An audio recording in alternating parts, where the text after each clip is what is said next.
bem-vindo de volta à nossa escola bíblica. Nós estamos iniciando hoje o estudo no livro do Êxodo. Então, pega a sua Bíblia, pega o seu caderno de estudos, ore ao Senhor, pede a Ele discernimento, entendimento, conhecimento, sabedoria. Pede a Ele proteção para que nós possamos desvendar dos seus mistérios. Você fica, lembrando sempre, que você fica totalmente à vontade para querendo compartilhar este vídeo. Não se esqueça de dar o seu like, de se inscrever no nosso canal e acionar o sininho para que você seja lembrado todas as vezes que nós postarmos um vídeo novo. Então, vamos lá. O livro de Êxodo, em hebraico, ele tem relação com o número de.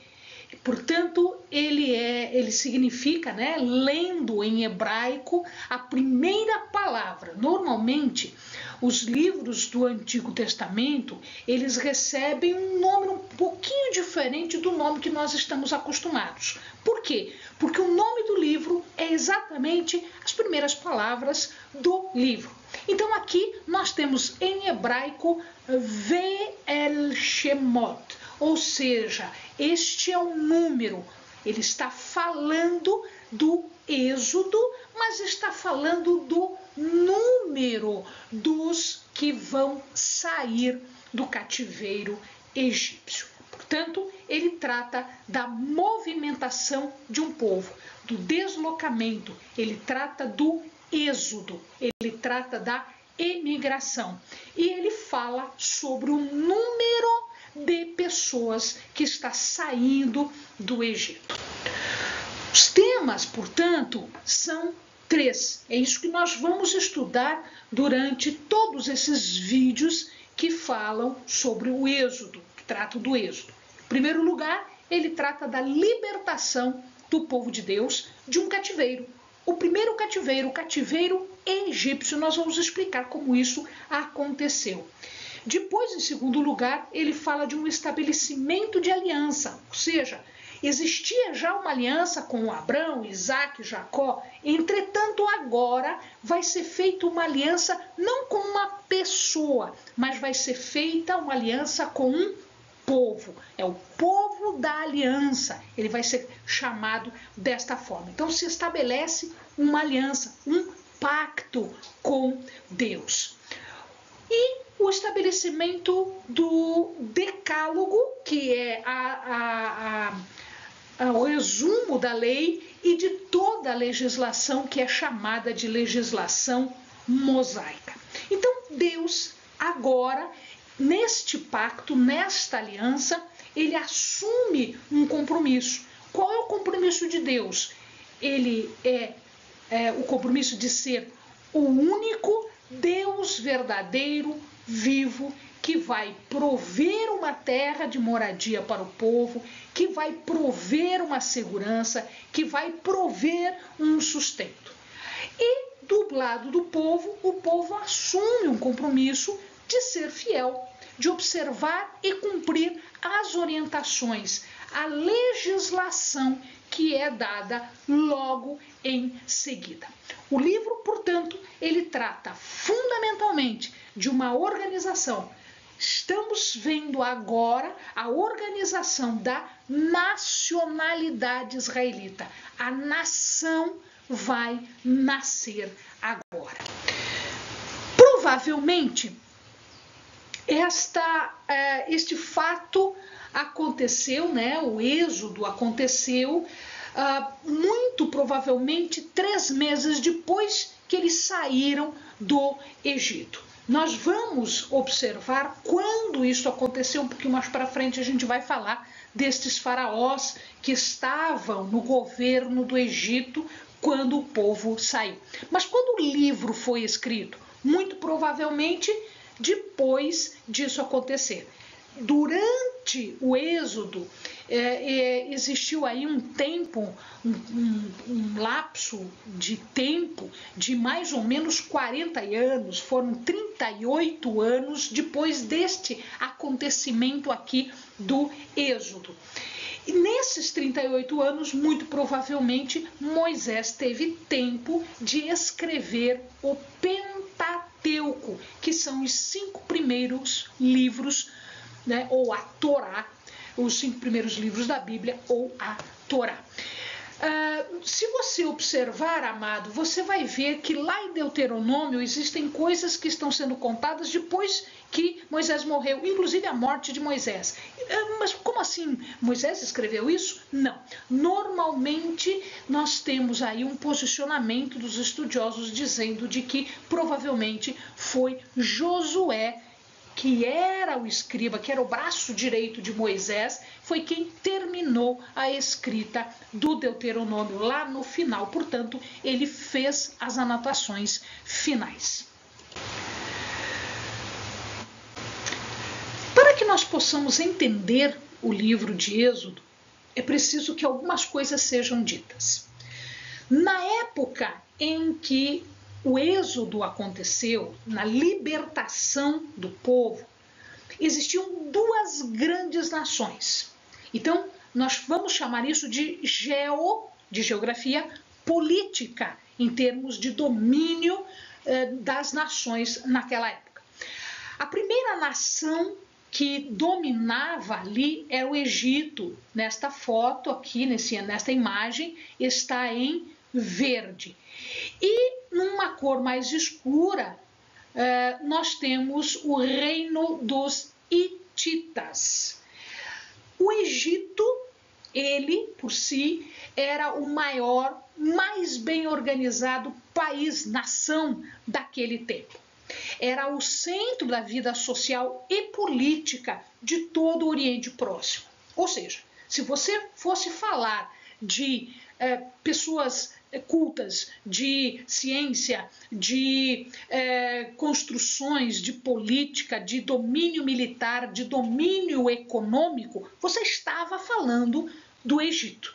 O Egito é o principal deles. A vida moral era uma das mais perfeitas de toda a região. Isso comparando com, por exemplo, Canaã, Mesopotâmia, etc.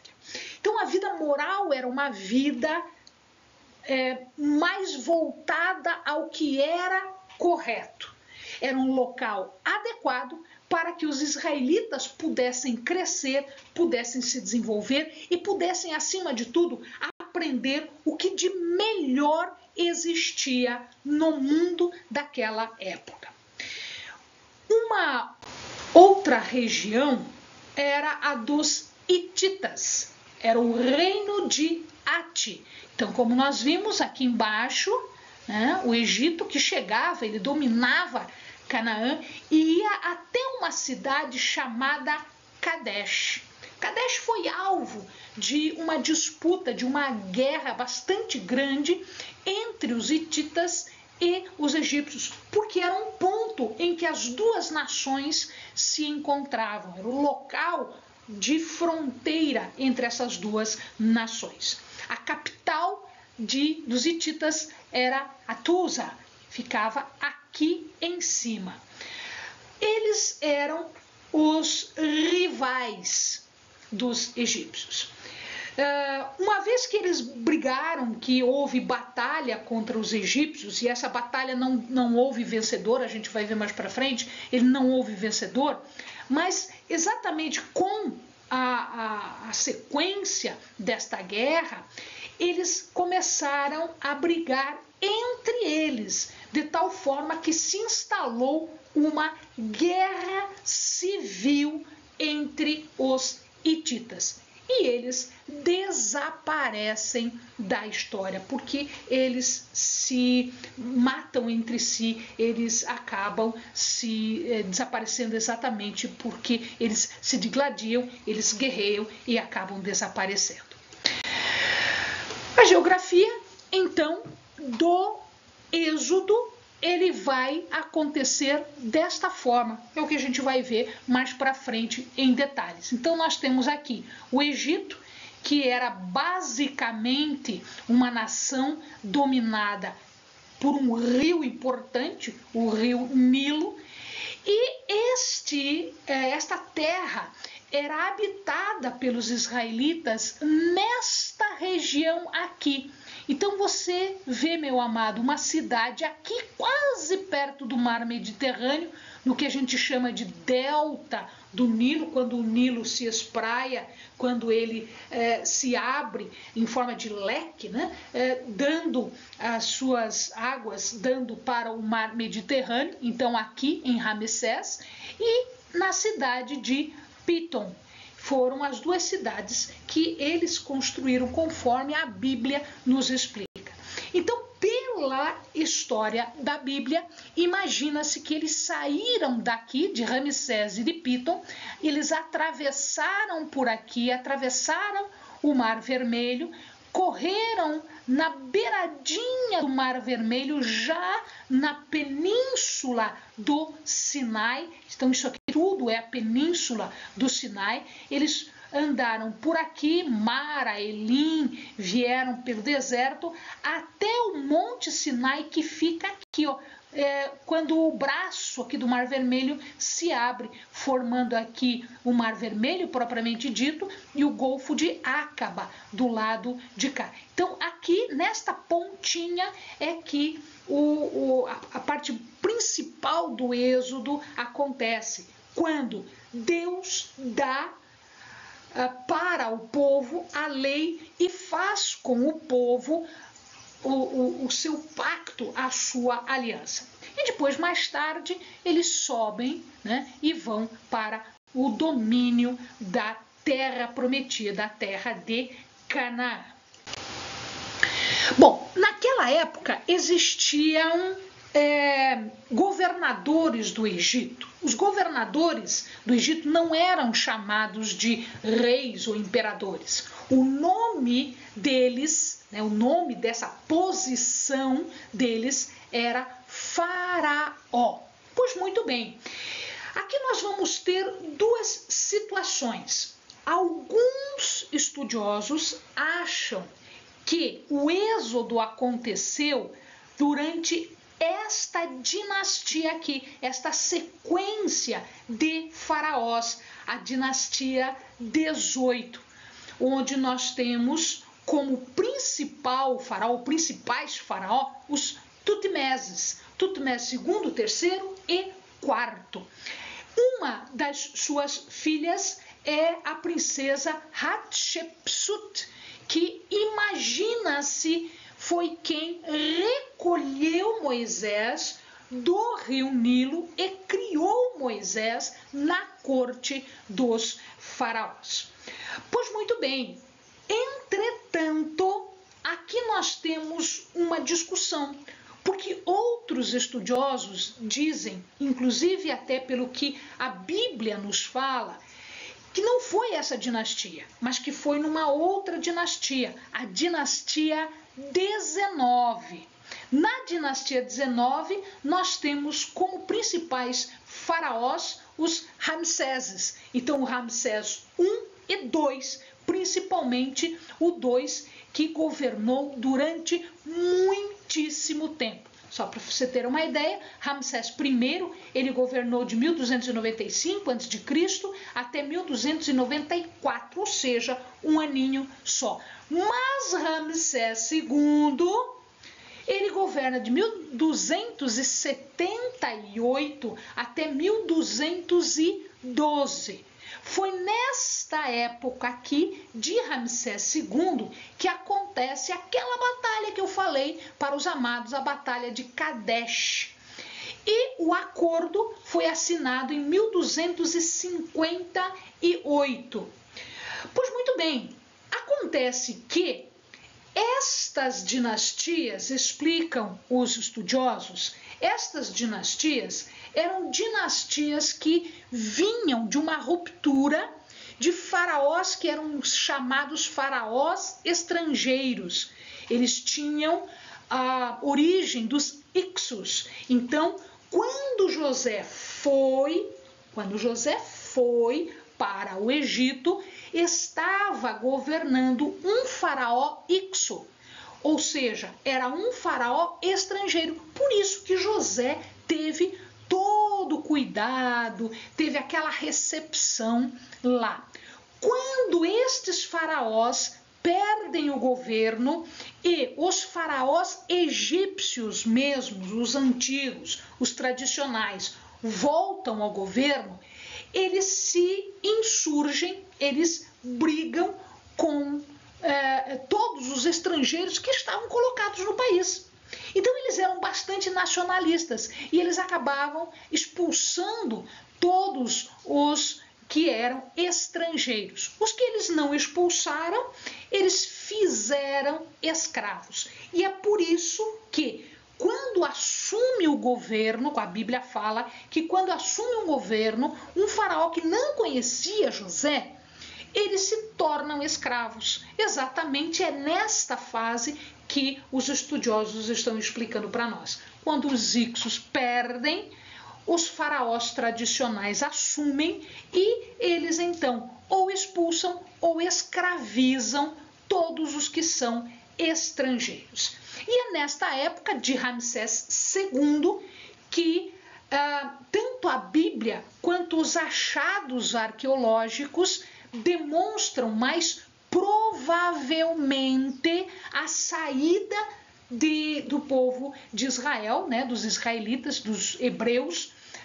do Egito, no governo de Ramsés II.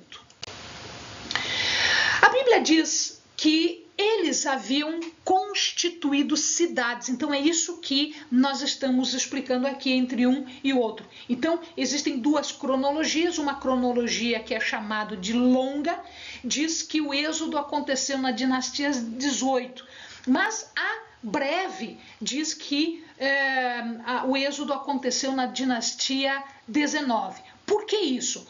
Porque tanto a Bíblia quanto os achados arqueológicos nos mostram o seguinte: aqui a Bíblia diz que os hebreus construíram as cidades de Pitom e Ramsés. Então Ramsés está aqui e Pitom está aqui. Ora, pois muito bem, Ramsés ele só vai aparecer na dinastia 19. Então como é que eu construo uma cidade e dou o nome a essa cidade de um faraó se ele ainda não existiu? Então esta é uma das colocações que mostram para nós a probabilidade de que tenha sido na dinastia 19 em que o êxodo aconteceu. No reinado de Merneptah, que foi já na sequência de Ramsés II, que é onde acha que o povo saiu, durante esse reinado, se encontram inscrições.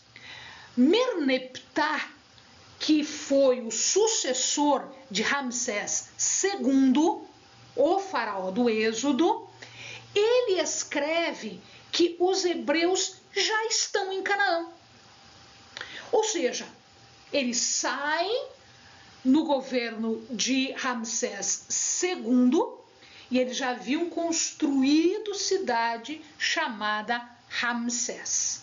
Portanto, a Bíblia e a arqueologia elas estão concordando com isso. Além disso, a Bíblia diz que a mãe de a mãe de Moisés, chamada Joquebede, deu à luz Moisés quando ela já tinha 130 anos. E ela é mencionada como descendente da tribo de Levi, dos levitas, que chegaram, né, já na época de José. Quando o êxodo aconteceu, foi Moisés tido com idade de 80 anos. Então, se eu somo a idade de Joquebede, que é a mãe de Moisés, 130, com os 80 anos de Moisés, eu fecho 210 anos. Imagina-se que este é o tempo correto do cativeiro egípcio. Ah, mas fala em 400 anos. 400 anos é contado a partir de Abrão. Se eu contar a partir de Abrão até o Êxodo, fecha 400 anos, aproximadamente 400 anos. Mas nós temos aqui prova arqueológica e na Bíblia, pelo que a Bíblia conta para nós, é que nós tenhamos aí mais ou menos 210 anos de cativeiro. Moisés era filho de Amrão, filho de Quehat. E Amrão casa com sua tia Joquebede. Joquebede era irmão de Quehat. Então, o filho de Quehat com a irmã de Quehat se casam. Eles são da tribo de Levi. Nasce deste casamento Arão, Miriam e Moisés. Esses são os chamados, esses são os nominados na Bíblia. Moisés, portanto, depois de Arão e depois de Miriam. O nome Moisés pode ter sido originado da palavra Mose, que é a abreviatura de Har Mose, que quer dizer nascido de Horus. Esse Horus era identificado com o rio Nilo, portanto ele foi retirado do rio Nilo e deram o nome de nascido de Horus, nascido do rio. Ou Massar, que quer dizer tirado, salvo das águas. Ele foi adotado e foi criado pela filha de Faraó. Muitos dizem que foi Hatshepsut, só que Hatshepsut é da dinastia 18, então a gente tem que ter um cuidado agora em falar um ou outro. A sua ama de leite foi a própria mãe, foi sugestão de Miriam que a mãe, Joquebede, lhe fizesse às vezes de ama de leite e depois entregasse Moisés para a princesa. Moisés, então, depois dele ser treinado, dele ser estudado, quando ele já era adulto, ele acaba matando um feitor. Feitor era um responsável sobre os trabalhadores do Egito, dos escravos do Egito. Quando ele viu que esse feitor, esse egípcio, estava maltratando um hebreu, ele intervém e acaba matando o egípcio. Depois disso ele fica com receio, né? E ele foge daqui do Egito, ele vai fugir para a terra de Midian. Aqui, ó, a terra de Midian fica neste ponto para cá. Lá em Midian, ele conhece Jetro ou Reuel e ele é acolhido por Jetro ou Reuel. A filha dele, a filha de Jetro, a filha de Reuel, acaba sendo a esposa de Moisés. E ele tem com Zípora 2 filhos, Gerson e Eliezer.